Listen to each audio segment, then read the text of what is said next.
up, guys? Arsenal Garage, and we're back on the Cummins dually today, just trying to get a few things done. So Sunday, I'm just here for a couple hours, nothing too crazy. So let me show you what we've got going on. Alright, so we're out here kind of just checking out the intercooler piping. So before, what I was trying to do is use this 90 off of the turbo. It's actually going that way, but you know, yeah, how it goes. Off of the turbo, up in a 90 in there, and it just really wasn't working. Kind of binding, so basically we've got this 90 coupler. It's going on to the end of the stock pipe here, and right now I have it positioned where it's clearing the AC line. This is bolted up just to give an idea, and it's clearing the alternator. It's not touching, it's tight, and I do still have access for the plug, because before it was also in front of the plug, and so you wouldn't be able to get the plug on and off. And it would be hitting it. So now we've got it routed that way. Then we've got actually the end of this pipe, the stock one, stuck in there, and of course this AC line is going to change it a little bit. It's going to probably be like that, same with the power line. So I'm thinking right here we're going to do like a 45 coupler, so 2.75 to 3. So I'm going to order one in, and we'll see how that fits, and if I can do that, would be the easiest. I am going to be getting an oil filter relocation kit, because I don't even want to try to change that just regularly. That seems like such a pain, and that'll probably end up getting mounted somewhere near the frame, or a lot of guys will actually mount them over here. And then started on this side before, which is the first time I've looked at it really. So I've got the stock pipe coming up off the bottom. This is the top to it. Now the stock one routed it somewhere, you know, that way. This one sits up here. It'll basically sit somewhere around here. And what the plan is here actually is I'm going to reuse the stock one. These are mild steel, I believe. So I'm still going to TIG weld it all. And I got to chop it down still a little bit to get it just right. I'm going to wait until I have the coupler. But it's going to basically sit on top once it's shortened, and a 90 here. It's not ideal flow, but since I'm retaining all the stock stuff, I kind of have to do it this way. And it'll go kind of 90'd off of that to here. It'll be down lower, and I'm going to end it somewhere around here, probably, maybe farther back. And we'll do a 90-degree coupler off of this, which is 3-inch, to this, which is 3.5. It clears this, should clear all of our lines. Should work just fine. Power steering might be a little funky here. I was looking at this because that's the low pressure line. I'm gonna see if there's a way to clock it, because right now it kind of points straight into it. I mean, I can get a 90 and I can make it work, but it would be nice if we could clock that up and run it up here like it's supposed to.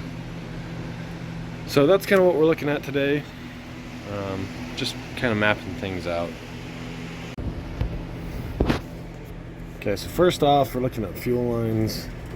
So I believe this is the factory feed, that's the factory return.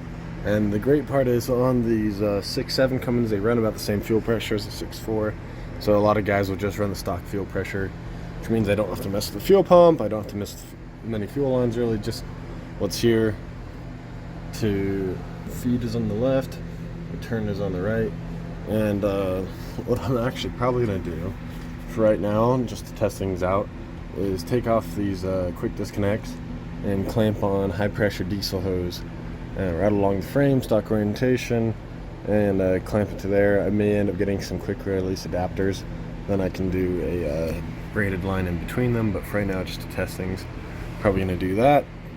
And then I'm looking at drive shafts, kind of doing some measuring. So there's the front drive shaft, then of course the rear one goes all the way back there, and really what I'm checking is for length, because the cross member was moved back. Sorry, this is really funky to film on. So the great part is on these transmission cross members, you can literally bolt them just another set of holes backwards, and it all bolts in. So from my understanding, the second set of holes was made for the V10s, because they had the transmissions sitting farther back. So that's moved back on this side. And if I go over here, you can see that was the hole there. So now these holes are about 2 3/4 apart, just from some measuring I got. So the crest member itself is scooted back about 2 3/4. But then you can see where the old bolts, where it was before, and that's about 1.125" forward from where it was bolted on the cross member.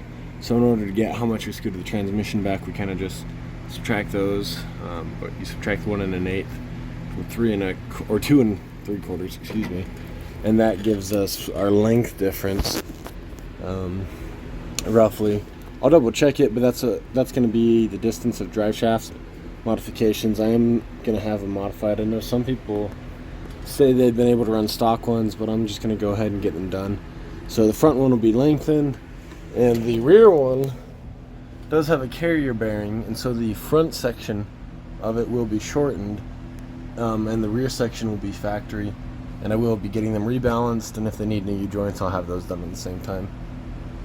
And the last thing down here that we're really looking at is the downpipe. Of course, you know, the starter line positive won't be right there, but the downpipe, we might end up reclocking that a little bit, might not. We're going to be just combining the Dodge pipe and the Ford pipe. Open this up, and it really shouldn't be too bad. It's going to probably have to 45 off of there. It's kind of funky angle trying to show it, but I'm going to probably try to do this with the cab off and then just hug as close as I can to these transmission lines, for the sake of, you know, clearance. The other thing I have to look at is those transmission lines too, because they might need to be extended. I'm up here to check transmission lines because I realized I hadn't checked these yet, but if I remember correctly, this one goes here and this one goes here. So transmission lines will be fine, no modifications there. Nice that they have enough, you know, play in them to accommodate for that shift back. So everything should be pieced together just fine. So after measuring the transmission, in my quick measurements, it seems like it only got scooted back about 1.5 inches. I was reading on forums that that's not uncommon. Some guys do scoot them back more. I do have room to scoot them back more. I have about 1 inch between the fan and the radiator, which is more than I have in my OBS, and that's not been an issue. I wish I could scoot it back a little more, but my mounts that I have are like maxed out at how far back they can go. So I think if you get some different brand mounts, they do allow you to scoot it back a little more, but this should still be just fine. I don't think all the issues with fan clearance. The only thing it's close to actually is this plastic fan shroud, like right in here. So I don't think it'll be an issue though. But that's kind of what we're looking at as far as drive shaft wise. Just kind of going over my list. So transmission cooler lines, fuel lines, drive shafts, the downpipe, intercooler piping, heater hoses still, AC lines. So this stock AC line does work. This one is supposed to go right there, and that's like a 4 or 5 inch difference there. And maybe if you rebend the stock one, you can get it to work. I may just end up pulling the line off, chopping it here, and extending it with some aluminum pipe. Either myself or maybe having one of my fabricator buddies weld it up, since they're probably a little bit better TIG welding than I am. Well, they are better at TIG welding, there's no doubt about it. So, and really that's pretty close to it. We're getting close there. I do have to do power steering pressure line, which comes off on the bottom of the pump and runs up to one of these ones. That one's going to be kind of a pain. I'm going to try to reuse the stock line. There's guys who do that, so we'll see how that goes. Alright, so I think I'm going to wrap it up for today. This video is not going to be over yet, but I'm just going to give you a rundown. So kind of was looking at the intercooler pipes. I think we got that all situated, or at least an idea of what we're doing. So I ordered my hoses and clamps all for the intercooler system. I use siliconeintakes.com. I don't know if you guys have heard of that one, but if you need a good source for silicone couplers, it's a great place for it. Good prices. They have like bending reducers, straight reducers, all the different angles. So that's where I get most of my couplers.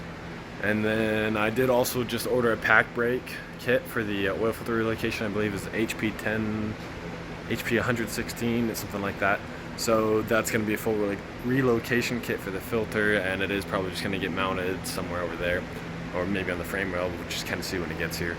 So those will probably cover once I get them in. They should be here in a few days. And but yeah, we're making progress here. What's up, guys? We're back. It's Monday, so I started working on it yesterday, Sunday, and today Jaden. What's up? So for any of you who've watched my older videos, Jaden's kind of made an appearance on and off in my inconsistent videos, but he's kind of my wiring go-to, my electronics go-to guy, because he actually knows what he's doing. Not that say I don't, I guess, but he knows better. So we're gonna start in wiring. So I'm gonna try to keep it somewhat updated. We'll go over the general plan, and so if anyone's looking to do this themselves, then they can kind of have maybe a better idea. It doesn't seem like it's the greatest documented ever, so we'll just get into it. All right, so we're just gonna give you a quick rundown here of what we're starting with. So here it is. So we got the laptop going with a few diagrams and pictures Jaden's done some research on. I'm just starting off with something simple. So this is the Cummins to chassis communication section. So this goes to the ECU, that goes to the chassis, and so this is just like a few powers. And Jaden is starting with the 6.4 harness. He's kind of in charge of the wiring, so I'm gonna just let him do his thing. So he's gonna be stripping down pretty much most of the stuff out of this harness. We're gonna have accessories, we're gonna have like the alternator cable, we're gonna have a few sensors, we're gonna have cam and crank position sensor wires, we're gonna have like coolant temp, oil pressure, kind of a few of those. So we're just gonna go ahead and start stripping down these harnesses. And we are going to strip down the factory Cummins harness as well, just because we're getting rid of a few things like the accessory harness is not needed. It's got like an AC pressure switch plug, so none of that's needed. So we're just gonna, and maybe even the Cummins chassis harness too. Yeah, so we might be pulling out the Cummins chassis harness, like the main body plug. We are trying to retain some emissions components just so this truck can be perfectly legal is the idea.